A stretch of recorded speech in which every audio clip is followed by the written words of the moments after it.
Fala galera, tudo bem com vocês?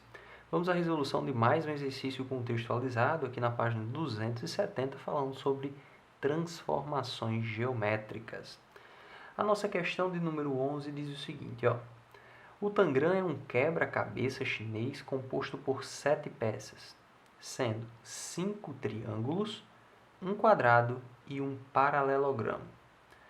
Com ele, podemos formar inúmeras figuras, sejam pessoas, animais ou objetos. Observe a figura a seguir, formada com as peças do Tangram. Pessoal, então aqui nós temos 1, 2, 3, 4, 5 triângulos. Nós temos um paralelogramo e um quadrado, que seria KHML, ok? Então, essas são as figuras geométricas, os polígonos que formam aqui o nosso Tangram. Percebam que aqui nós temos o nosso eixo Y, que representa a ordenada, e o nosso eixo X, que representa a nossa abscissa. A nossa letra A fala o seguinte: utilizando o desenho, faça uma figura de reflexão em relação ao eixo Y. Então, nós vamos fazer uma reflexão dessa figura em relação ao eixo Y. Já fiz aqui a minha figura, coloquei alguns pontos. Lembre-se, para a gente fazer uma reflexão é importantíssimo que você primeiro coloque todos os pontos, represente todos os pontos e na sequência você faz a união desses pontos por meio de segmentos de reta. Então não esquece, atribui cada um desses pontos e na sequência você une todos eles. Quando nós saímos do segundo para o nosso primeiro quadrante, nós vamos perceber que os valores de x eles vão ser opostos, porém os valores de y serão os mesmos. Então vamos só observar aqui alguns pontos. O ponto E, nós percebemos que ele possui coordenada em x valendo 2, já para y nós temos 2 também.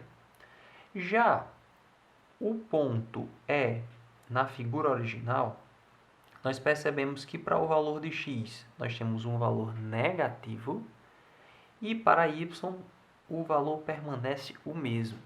Então só prestem atenção em relação a essa reflexão no eixo y, por quê? Porque os valores de x são os únicos a sofrer alteração. Tudo bem? Então, vamos agora unir esses pontos por meio de segmentos de reta. Percebam, pessoal, o ponto DE eu vou unir aqui por um segmento de reta, o ponto EF por outro segmento de reta, o ponto CF por outro segmento de reta, DC, e assim vamos, o ponto CA, aqui nós também temos essa tríade de pontos, AGB, temos também esses pontos que vão de C até B, nós temos um triângulo aqui, representado por BHG, perceba que o B faz parte, o J faz parte desse triângulo. Nós temos também um triângulo menor aqui, que seria o triângulo, aqui o ponto I, J e H. Nós temos aqui um outro polígono, que seria o nosso quadrado. Aqui nós temos o nosso quadrado, KLMH. E por último, nós temos os nossos dois triângulos. Perfeito? Ficou um pouquinho borrado. Então, tudo isso que eu estou aqui destacando em cinza seria a nossa reflexão, tá certo? Em relação ao eixo, o que, professor? Em relação ao eixo Y, tudo bem?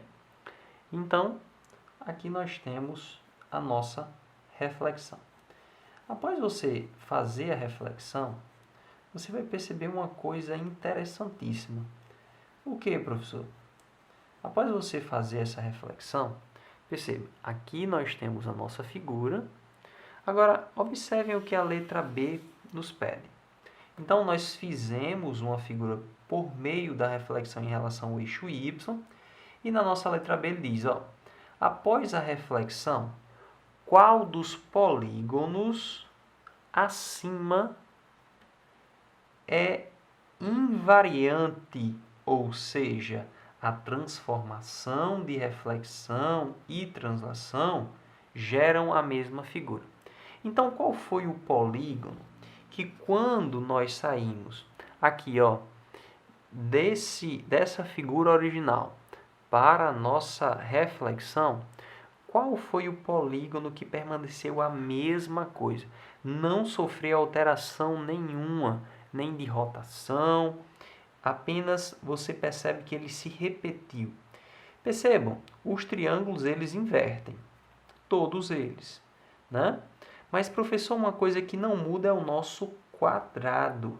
Então, perceba que o nosso quadrado HMLK continua no mesmo local, nas mesmas coordenadas.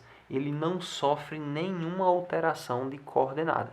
Portanto, é a figura geométrica que permanece da mesma forma. Tudo bem? Então, na nossa letra B, após nós fazermos a reflexão, qual polígono é invariante? Seria o nosso quadrado. Então, o quadrado é o polígono invariante nessa figura.